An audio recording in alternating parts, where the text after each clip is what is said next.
কলকাতার সল্টলেক স্টেডিয়াম যেন পরিণত হয়েছে রণক্ষেত্রে।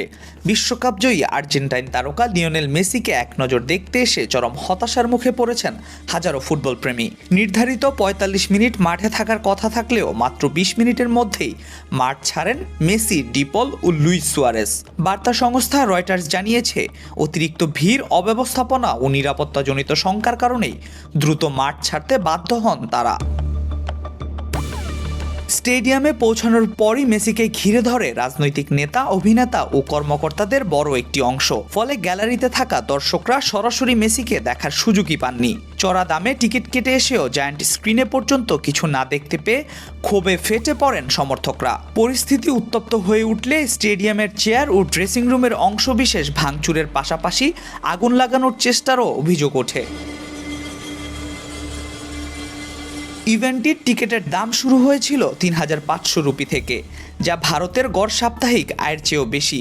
এক সমর্থক জানিয়েছেন, মেসিকে দেখতে $১৩০, যা বাংলাদেশি মুদ্রায় প্রায় ১৫,০০০ টাকারও বেশি খরচ করতে হয়েছে তাকে। কিন্তু শেষ পর্যন্ত ফিরতে হয়েছে হতাশা নিয়েই। এমন হাজারো ভক্ত সমর্থক শেষ পর্যন্ত ফিরেছেন খালি হাতেই।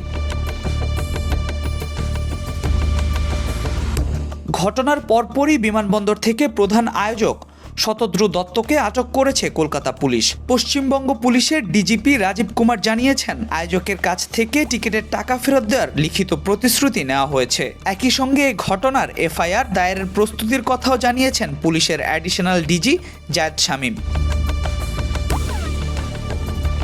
রাজীব কুমার আরও বলেন, দর্শকরা খুবই বাজে অভিজ্ঞতার শিকার হয়েছেন। কোথায় কি ঘাটতি ছিল এবং কারা দায়ী তা খতিয়ে দেখা হবে। পরিস্থিতি এখন স্বাভাবিক।